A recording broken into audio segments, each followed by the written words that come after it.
So let's talk about something kind of weird that's happening in the tech world. You've probably seen the hot takes, you've seen the headlines, but what is really going on with the DevOps engineer role? It's a little confusing. Let's get into it. Okay, let's just rip the Band-Aid off with this one. The hot take that's been making the rounds, the DevOps engineer role is dead. I know, it's a super bold claim, but before you just write it off as clickbait, there's a really strange contradiction we have to unpack. Because this is where the whole thing gets kind of strange. I mean, if a job is a relic, if it's dead, then companies shouldn't be hiring for it, right? You'd expect to see a big fat zero. But that is not what's happening, not at all. That's right. Get this. A recent search across the major job sites found over 26,000 open positions for a DevOps engineer.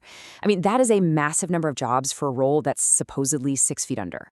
So this is the big mystery we're going to try and solve today. How can a role be dead and, at the very same time, be massively in demand? To figure this out, we have to stop looking at the title and start looking at what companies are actually asking for. And that brings us to the first piece of the puzzle, the problem with the name itself. You know, it seems like the term DevOps has basically become a junk drawer for, well, a whole bunch of different skills and responsibilities. And you really see this when you start reading the job descriptions. Oh man, a deep dive into these postings found they're all over the map. One company wants a sysadmin who's handy with AWS. The next wants a deep, hardcore Kubernetes specialist. A third, they just need a developer who can write some Jenkins pipelines. Seriously, no two roles were really the same. So here's the kicker. The title itself has basically lost all meaning. It's just this generic catch-all label for, I don't know, anyone who touches infrastructure.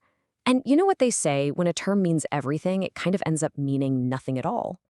Okay, so why is this all happening right now? What's the big force pushing this change?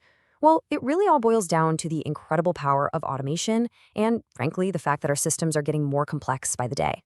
See, for years, a huge part of the DevOps job was writing scripts. You know, that glue code to get different systems talking to each other and automate all the manual stuff. But now, with all these advanced automation tools and AI helping us code, that specific job is, well, it's quickly vanishing. And this really gets to the heart of the change. The industry is shifting. We're moving away from needing people to do those manual, repetitive tasks, like scripting a server setup from scratch. What we really need now are people who can think at a much higher level. We need architects who can design, build, and oversee entire complex systems. So if that old generalist role is on its way out, what's taking its place? Well, it looks like it's not just one new role, but actually 3 very distinct specializations. So let's meet this new triad that's rising from the ashes of that old DevOps title. First up, we've got the platform engineer. You can think of this person as the builder. Their main job isn't to take tickets and fulfill requests anymore. No, their job is to build an internal developer platform, or an IDP. The whole goal is to create amazing, reusable tools so developers can spin up the infrastructure they need themselves, basically with the click of a button. It's all about self-service. Next in our triad is the Site Reliability Engineer, the SRE, or as we're calling them, the Guardian. This role is 100% about stability. They're not just fixing things when they break. SREs use code to proactively automate reliability. They're managing things like error budgets, how much downtime is okay, and making sure the system stays stable, which is a huge deal in a world that's only getting more complex. And our third pillar is the cloud architect, the strategist. This role is all about the big picture. We're not just talking about using a cloud provider anymore. We're talking about strategically designing the entire infrastructure backbone. They're thinking about how to make it cost-effective, how to make it work across multiple clouds, and how to get it ready for things like AI. Their main goal? Total system efficiency. Okay, so now that we've laid out this new triad, the builder, the guardian, and the strategist, the big question is, what does this actually mean for you? Let's break down what the shift really looks like day to day. All right, let's look at platform engineering. The old way? You were a ticket filler. A developer files a request, you go in and manually set up an environment. The new way is completely different.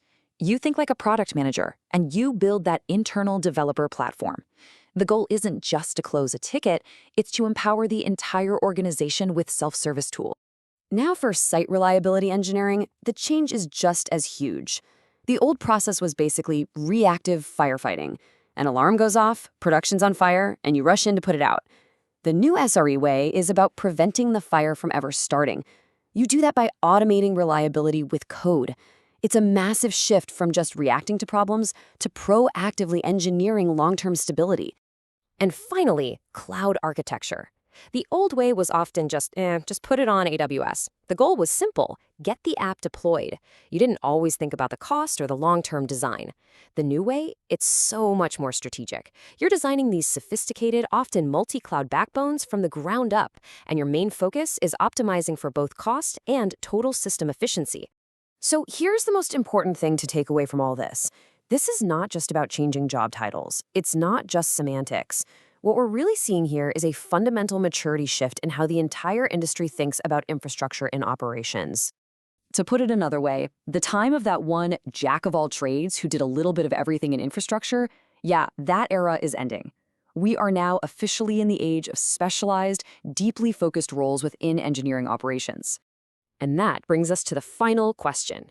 And this one is for you to really think about. As the industry splits into these new specialties, just being a generalist isn't going to cut it anymore. It's time to pick a pillar. So looking at these three paths, the builder, the guardian, and the strategist, which one sounds like you? Which one are you leaning towards?